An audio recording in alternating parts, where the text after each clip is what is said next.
একমাত্র ভাইয়ের আবদার পূরণ করার জন্য বাসায় রান্না করেছিলাম কাচ্চি। এখানে ছিল 2.5 কেজি মতো খাসির মাংস, তারপর আদা রসুন বাটা, পেঁয়াজ বাটা, টক দই, মিষ্টি দই, জিরা গুঁড়া, ধনিয়া গুঁড়া, বাদাম বাটা, তারপর দিলাম লবণ আর এই রেডিমেড কাচ্চি বিরিয়ানির মশলাটা। নয়তো আবার ঝামেলা হতো যদি বাসায় আলাদা করে বানাতো। রেডিমেড হওয়াতে একটু সুবিধা হয়েছে। আর আমাদের কাছে অরেঞ্জ কালার বা কমলা রং ছিল না, সো আমরা একটু হলুদ দিয়ে আলুগুলোকে ভেজে নিই আর মাংসটা ওইদিকে ম্যারিনেট করতে বসিয়ে দিয়েছি। আর এদিকে দিয়ে দিলাম আবার চাল সিদ্ধ করার জন্য চুলায় পানি। প্রায় 2 ঘন্টার মতো আমার ম্যারিনেট করতে হয়েছিল মাংসটাকে। আর তারপর পেঁয়াজ বেরেস্তা করার পর চালটাকেও সিদ্ধ করে নিচ্ছিলাম। যেহেতু বাসায় এর আগে একবার করেছিলাম, তো এইটা ছিল আমার সেকেন্ড টাইম।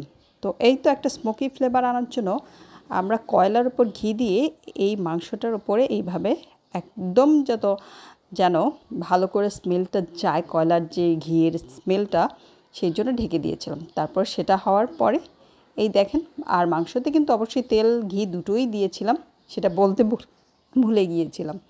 তো যাই হোক, তারপর এই তো আলুগুলোকে এইভাবেই দিয়ে দিলাম একদম। তো স্মোকি ফ্লেভারটা কিন্তু অনেক সুন্দর আসছিল। কিন্তু আমার বাবা কি বলেছে জানেন? উনি বলেছে এটা নাকি পোড়া পোড়া একটা গন্ধ আসছে। তো যাই হোক, ওনার কাছে যেরকম লেগেছে উনি বলেছে, বাট আমাদের কাছে কিন্তু স্মেলটা অনেক ভালো লেগেছে। যেহেতু গ্রামের বাড়িতে ছিলাম, সেখানে কয়লাটা পাওয়া সহজ ছিল, সো এই জন্যই কাজটা করতে সহজ হয়েছিল। তারপর কি করলাম, পেঁয়াজ বেরেস্তা, কিশমিশ, আলু বোখরা একটু বেশি বেশি করে দিয়েছিলাম। তারপর ভাতটা যেহেতু করে ফেলেছিলাম, সেই ভাতটা আবার আর কিছু গুঁড়ো দুধ দেওয়ার পর এইখানে কিন্তু সেই ভাতটা আমরা দিয়ে দিই। ভাতটা মোটামুটি হাফ থেকে একটু বেশি বেশি সিদ্ধ করে নিয়েছিলাম। তারপর যা হবে সেটা তো মাংসের সাথেই সেদ্ধটা হয়ে যাবে। আর এত সুন্দর হবে সেটা আমি কিন্তু চিন্তাও করিনি। আলহামদুলিল্লাহ, আমার কাচ্চিটা যে এত ভালো হয়েছিল তা আপনারা পরে যখন আমার প্লেট আমি খেতে বসেছি সেটা দেখলেই বুঝতে পারবেন যে রেস্টুরেন্ট থেকে কোনো অংশে কম নয়। আর এইখানে গরম দুধের সাথে কিছু পাউডার মিল্ক অ্যাড করে আর কিছু ঘি দিয়ে তারপর এইটা আবার দিয়ে দিয়েছিলাম এই ভাতের ওপরে।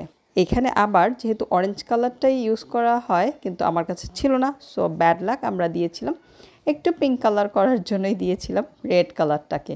তারপর আবার দিয়েছিলাম পেঁয়াজ বেরেস্তা আর কিশমিশ। তারপর দেখেন আমার বোনের কাণ্ডটা, ও এত পরিমাণে আটা গুলেছিল যে সবগুলো আটা এইভাবে ও লাগিয়ে দিয়েছে, যে ওয়েস্ট করবে না, পুরোটাই পুরো দিয়ে দিবে। তো যেই কথা সেই কাজ। তারপর লোহার একটা তাওয়া গরম করে সেটার উপর 2 ঘন্টার জন্য বসিয়ে দিয়েছিলাম এই আমার কাচ্চি বিরিয়ানিটা। তো তারপর আর কি দুপুর হয়ে গিয়েছিল, ততক্ষণে সবাই খেতে বসে গিয়েছিল, খাবারের জন্য ওয়েট করছিল। তো কারোর ভিডিওই করতে পারিনি, আমি রান্নাটা শেষ করে গোসলে গিয়েছি, এদিকে দেখি সবার খাওয়া শেষ। তো আমি যখন খেতে বসেছি তখনই এই ভিডিওটা করলাম। আর সবাই খেয়ে আলহামদুলিল্লাহ এত প্রশংসা করেছে, আসলে নিজেরই অনেক ভালো লেগেছে। আর খেতেও এত মজা হয়েছিল, দেখতেই পাচ্ছেন যে দোকানের চেয়ে কোনো অংশে কম হয়নি। তো পরের বার যে আবার করব, আসলে ঝামেলার জন্য করতে ইচ্ছে করে না। সেখানে তো বোন ছিল, ছোটো বোন মিলে করেছিলাম। তো কার কার ভালো লেগেছে অবশ্যই কমেন্টে জানাবেন। আর যদি ইচ্ছা হয় বাসায় ট্রাই করবেন। আল্লাহ হাফেজ।